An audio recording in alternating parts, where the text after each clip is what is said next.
നമ്മൾ ഇന്നൊരു പപ്പട ചമ്മന്തി ഉണ്ടാക്കാൻ പോവാണ്. അപ്പോൾ നമുക്ക് ഇന്ന് അതിനായിട്ട് ആദ്യം വേണ്ടത് പപ്പടം, കുറച്ച് പപ്പടം, പിന്നെ 4 വറ്റൽമുളക്, 15 കൊച്ചുള്ളി, 2 കുഞ്ഞിക്ക പീസ് ഇഞ്ചി, പിന്നെ നമ്മൾ തിന്നുന്ന തേങ്ങ. ഗൈസ്, നമ്മൾ കൂളിംഗ് ഗ്ലാസ് വെച്ചേക്കുന്നത് കണ്ണിലേക്ക് എണ്ണ തെറിക്കാതിരിക്കാനായിട്ടാണ്, അല്ലാണ്ട് ഷോയ്ക്കല്ല. ഗൈസ്, ആദ്യം വറ്റൽമുളക് ഇടാം. ഗൈസ്, ഒരു അബദ്ധം പറ്റിപ്പോയി, എണ്ണ ചൂടായിട്ടുണ്ടായിരുന്നില്ല.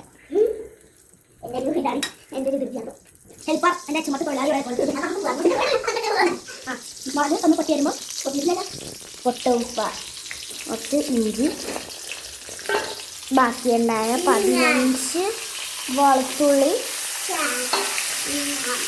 മാർക്കേ നല്ലത് വാട്ടിയെടുക്കണം.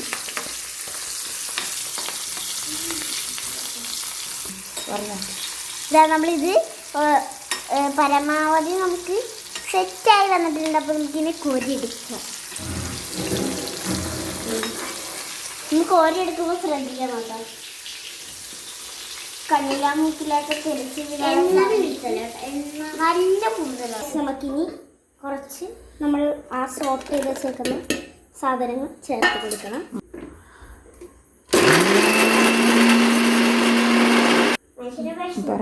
ഇനി നമ്മൾ ഇതിലേക്ക് നമ്മൾ ഈ ചിരകി വെച്ചിരിക്കുന്ന തേങ്ങ ആഡ് ചെയ്ത് കൊടുക്കുക.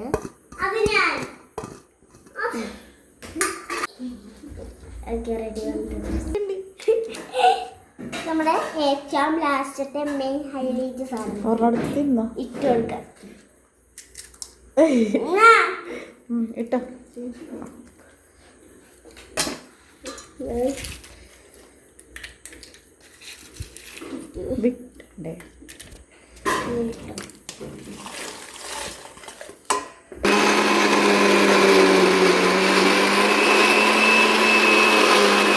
ഒരിത്തിരി പുളിയും കൂടി ഇട്ടിട്ട് ജസ്റ്റ് ഒന്ന് അടിച്ചെടുക്കണം. നമ്മളുടെ പപ്പട ചമ്മന്തി ഇവിടെ റെഡി ആയിട്ടുണ്ട്. ഭയങ്കര സിമ്പിൾ റെസിപ്പിയാണ്, എല്ലാവരും ട്രൈ ചെയ്ത് നോക്കണേ. അപ്പോൾ ഇത്രയാണ് ഇന്നത്തെ വീഡിയോ. അപ്പോൾ എല്ലാവർക്കും ബൈ ബൈ.